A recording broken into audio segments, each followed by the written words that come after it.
Welcome to Total Retail Talks, your podcast channel for retail knowledge.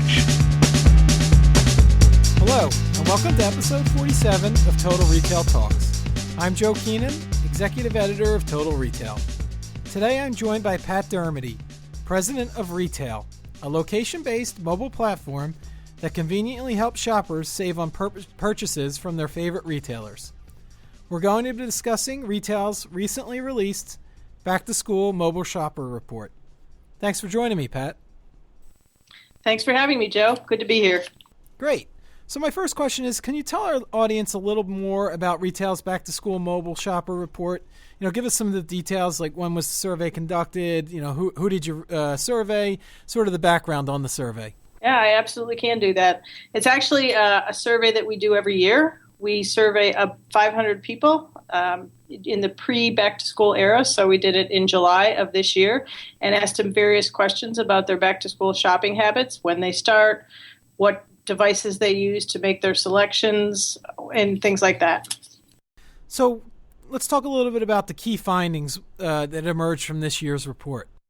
I'd say the two things that I would pull out is the continued rise of mobile.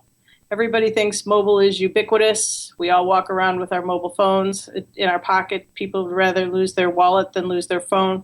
But it continues to grow. If you look at some of the data that appeared in this year's survey, 46% of this year's survey said that they will be using mobile in-store and out-of-store. That's up from 38% last year. 85% will use their smartphone in some way to help them shop for back to school. That's up again from where we were in 2015. So while mobile is ubiquitous, it still continues to grow, and it still continues to grow as an important shopping tool in the back to school era. The second thing that I would say is that brick and mortar still dominates.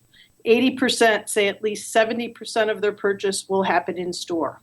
If you look at the NRF data that was recently released, online continues to grow, but the bulk of purchases for back to school still happen in a store.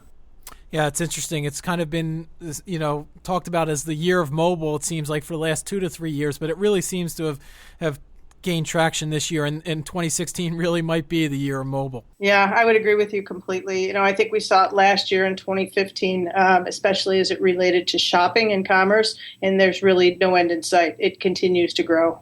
And it's interesting, one of the other findings you mentioned, the kind of continued dominance of brick and mortar, but you're seeing behavior in those stores kind of differ now, especially with the growth of mobile. Do you just want to talk a little bit about, how those two channels really have become partners in a sense? Yeah, I think that's a really interesting observation that you make, Joe. I think if you look at back to school to a certain extent is an event. Right. It is after holiday. It is the longest duration that people will be actively shopping for goods, right? And while it's 12% roughly of the sales of holiday, it's still an extended period, so it's an event. And the idea of going to shop for back to school is a personal event as well. I'm sure everybody that listens to the podcast can remember going to pick out their spiral notebooks or their pencil case or the chair that they wanted for their dorm room. So if you think about that event, back to school or brick and mortar holds up pretty well. Yeah, and this is, correct me if I'm wrong, this is the third year of the survey.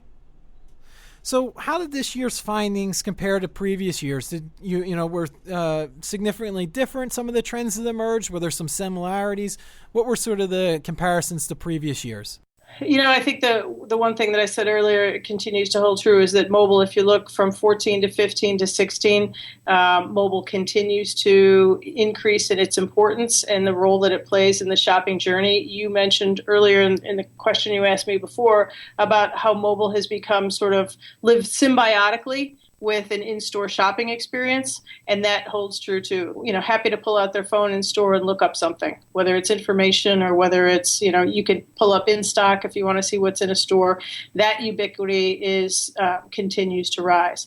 I'm interested, Pat. You hear on and on about, sort of the dying of brick and mortar traditional retail. How has the, back to school sales at stores, how's that trended over the last couple of years of the survey? Well, I think the one thing that we're seeing, not just in the back to school survey, but you'll see it, we do a longitudinal holiday survey as well, is that retailers have done a really good job adapting to the sort of get it now nature or the get it now attitude that people have come to expect from an always on connected world. So you see things like if you go to a website or you look it up on your mobile device, is this particular chair that I want for my dorm room in store at, Fifth and Main, and can I go get it in an hour? And that retailers have really worked hard on the operational complexities and solving that sort of convenience cube for their customers. And you see that over and over and over again. We didn't ask that, I don't think, in detail in this particular school survey, but you will see it when we do holiday. Yeah, and, we're talking a lot about mobile already, and, how it impacts in-store. And not just specific to back to school. Obviously, this most recent report is around back to school, but just curious to get your thoughts on how mobile is impacting all facets of the customer shopping experience. It's, people are using it to find products that then may be going into store or buying it from a desktop, or even now you're seeing more people just complete their transaction on their phone. Can you talk about the impact that mobile's having across all areas of the retail journey? Yeah, I think that's a really good observation, Joe. And I would say it's mobile's impact across all facets of life, right? And that we're always connected. Whether you are sitting in the dentist office or you're sitting on a train, you've got an idle minute. There is something for you to do on your mobile device. And you can be incredibly efficient when it comes to shopping for things that you need or browsing for things that you want. So you can have instant access to information at any store that you want. Every store has most every store has at least a mobile web, if not a mobile app, where you are availed of information in terms of product, price, style, color, in-stock position. It is instant access to the information that you want. It is also inspiration.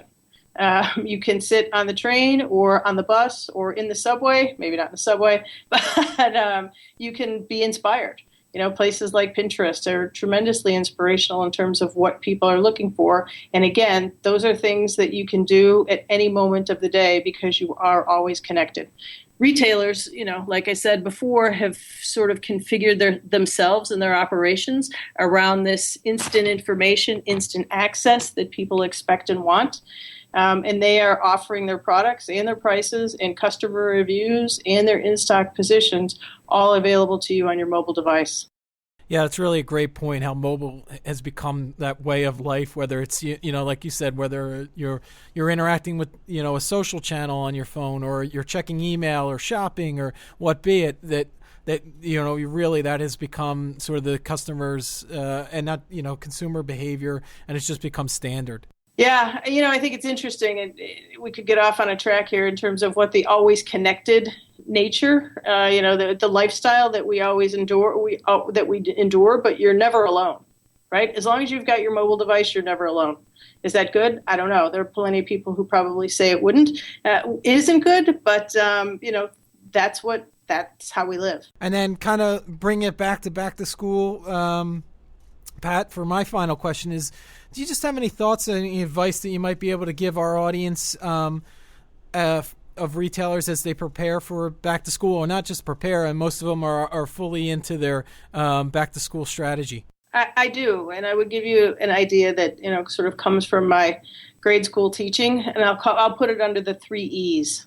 Right, the first E is that back to school is an extended season. It is not the week before Labor Day. It is not the night before you go back to school or the day after. It is an extended season that lasts months before the actual school bell rings. Depending upon where you live, that's a different date, but people shop 1 to 3 months before. So it is an extended season, and retailers know that and are taking advantage of that. The second thing I would say, it's an expanded assortment. So it's not just about spiral notebooks and crayons. It is about mattresses and microwaves and electronics and dorm room furniture. So back to college or back to dorm has started to be split out as a separate grouping of assortments, of product assortments. But the point is that it's expanded. So you'll see small kitchen appliances on sale. You'll see things that people will take to their dorm, not just 5-subject spiral notebooks. And the third thing that I would say is it is an event, right? Whether you go shopping with your friends for, a pair of jeans or a top that you want to wear, or you're a little kid who wants to go get your, Crayola crayons, it is an event, which is why you'll see brick and mortar hold up, even though online continues to grow. So in my mind, Joe, it's really the 3 E's: extended season, expanded assortment, and it's an event. And that's how retailers think about it, and I think that's how consumers behave. Great. Well, I want to take this opportunity to thank Pat Dermody of Retale for her time, giving us a little insights from the company's recently released back-to-school mobile shopper report. Please check out our podcast channel page, mytotalretail.com/podcast, for show notes. Total Retail Talks is available on iTunes and Stitcher, but make sure to subscribe on our podcast channel page as well. Lastly, please follow us on Twitter at MyTotalRetail or on Facebook at facebook.com/MyTotalRetail. Thanks, and I look forward to you joining us on the next episode of Total Retail Talks.